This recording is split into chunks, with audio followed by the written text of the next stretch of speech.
both Gator alumni, so you can imagine the rash we both have under these shirts, right? But when you podcast, you can't be biased, and We're professionals now. Professionals here, and so what? Usually, the teams we talk about get the shirt as long as the shirt's in the collection, and obviously these two teams would be in the collection.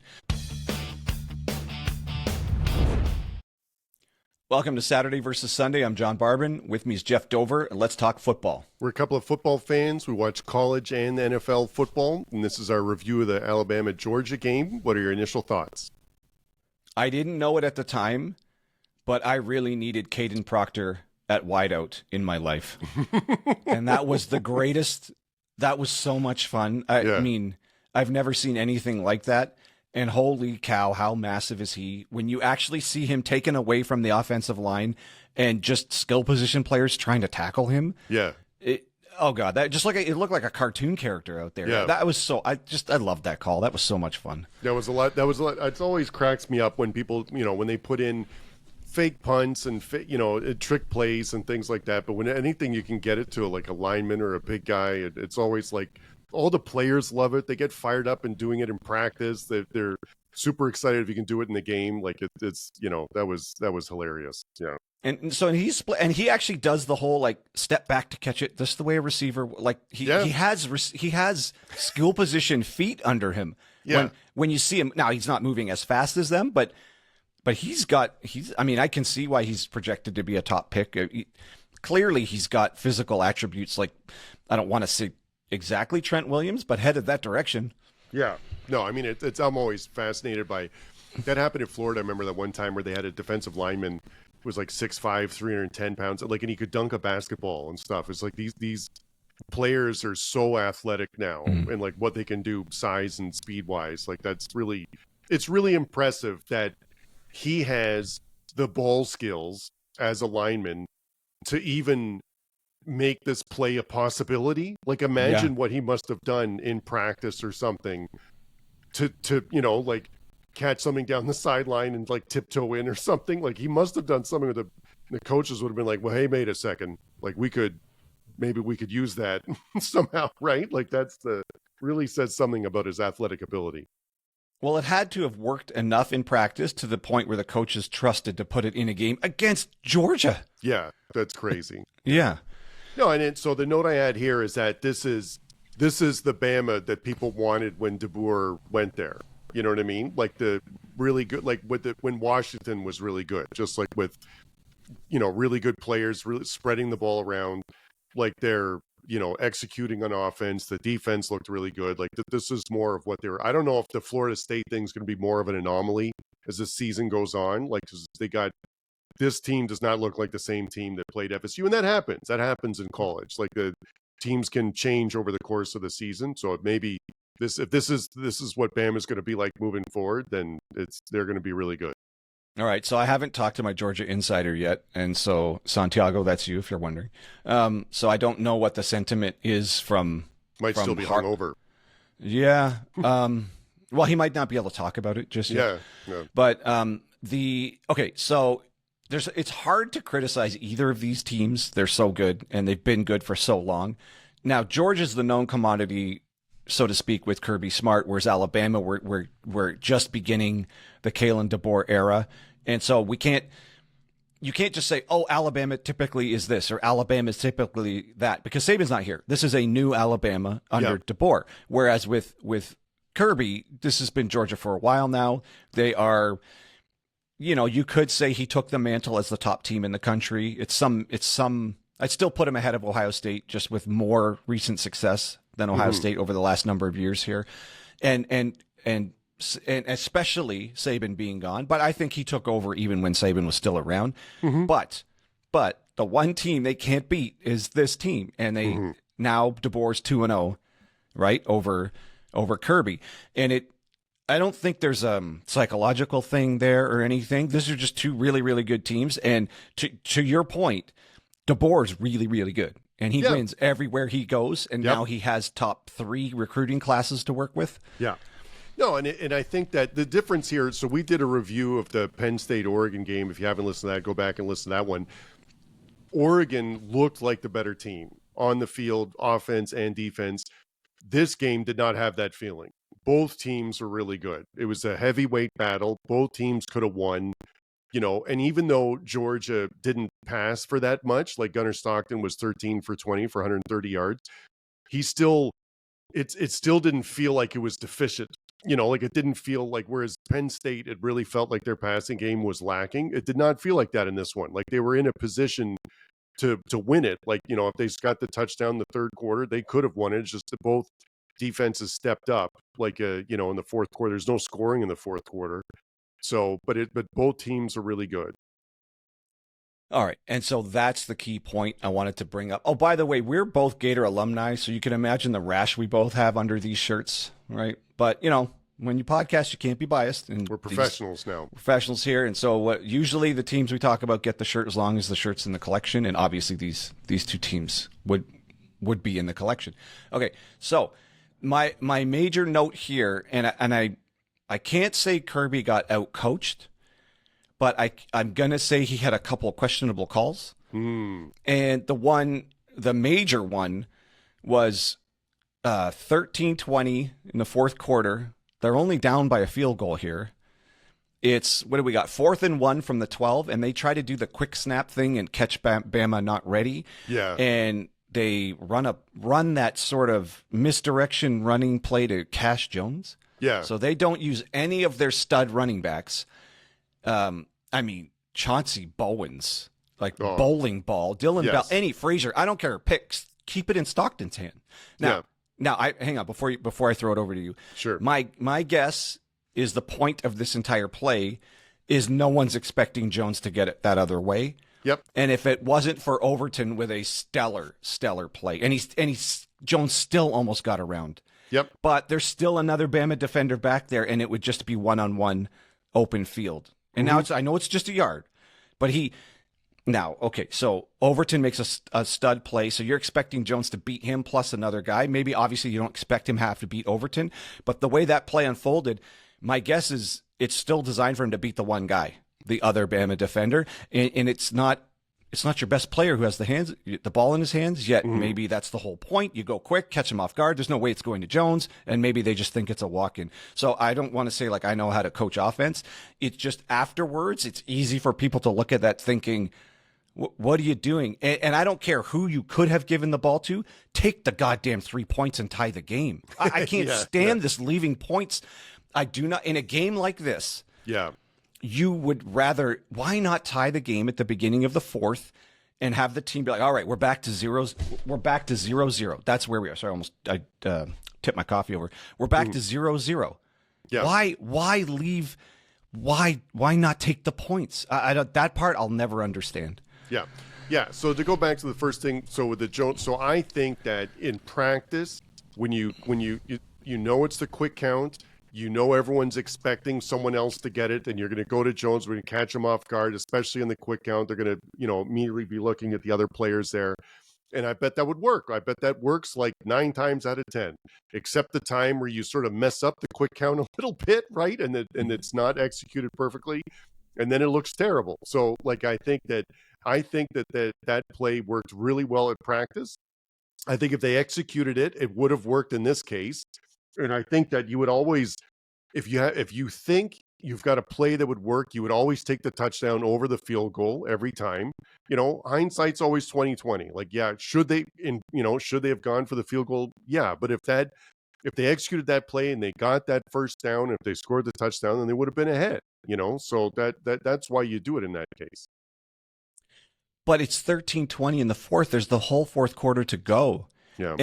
And the way Bama jumped on top of you, and then you came back, and then it was kind of like the game evened out. You're running the ball like mad. What do they have? 225 yards on the ground. Yeah. So they were limited through the air, but with that type of run game, you're in this game now. It's not that initial storm where Alabama came out and scored right out two touchdowns. Right. That's over. Right. You're now it's an even game. It's been an even game literally since the second quarter at this point.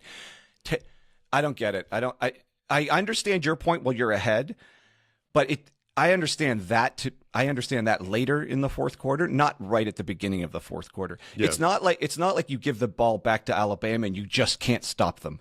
Right. Like you're getting stops. You can stop. You have stopped them. You're there now. Your defense has settled in. Everybody's settled in. Mm-hmm. Take the points. Get the game back to even. Instead, you just stay behind. It just didn't seem like a moment where a touchdown or nothing was the answer here. Mm-hmm. And I mean, I guess he just had the confidence he was going to get it wasn't 4th and goal. It was 4th and 1. Yep. So I guess he just had the confidence that this play's going to work.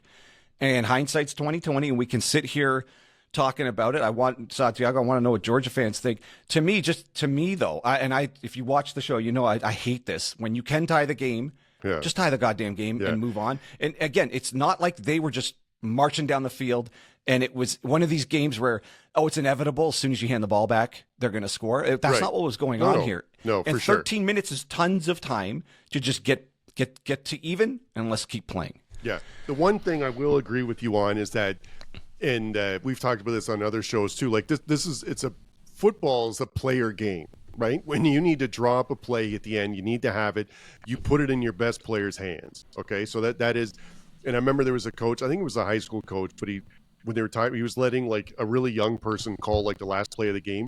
And he said, doesn't matter what you call, just as long as like you're throwing it to the tight end, like to pick whatever play you want. And then the guy afterwards asked him, and he's like, why'd you do that? And he's like, well, the tight end's our best player.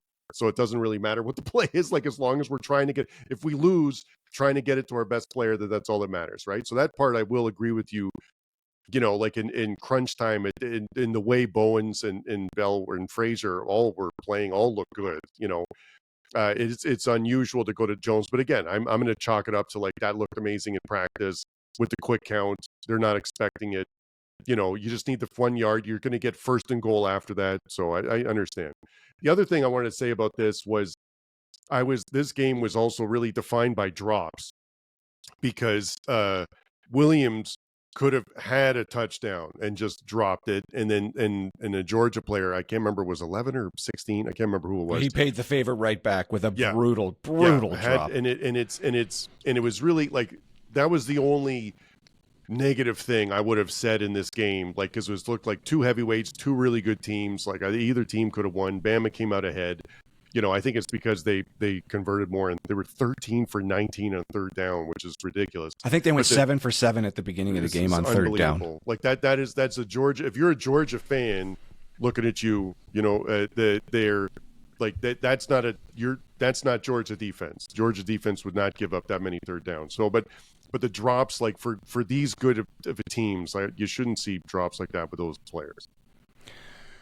Yeah, I mean, Georgia's 3rd down efficiency 2 for 8, and Bama's 13 for, like you said, that's all right. So the drops, I remember. Okay, so that big one, I mean, that's a shame because Stockton dropped that in the bucket. You couldn't have walked out there and hand it to him any better, and it's too bad because Stockton's box score doesn't look good. It would have looked really nice with that 65-yard touchdown on there too, right? Which he did it. He did. Everybody they executed it perfectly. Yep. He had no pass. There was no pass rush or great protection. Yeah. I mean, that kid was as wide open as you could possibly get.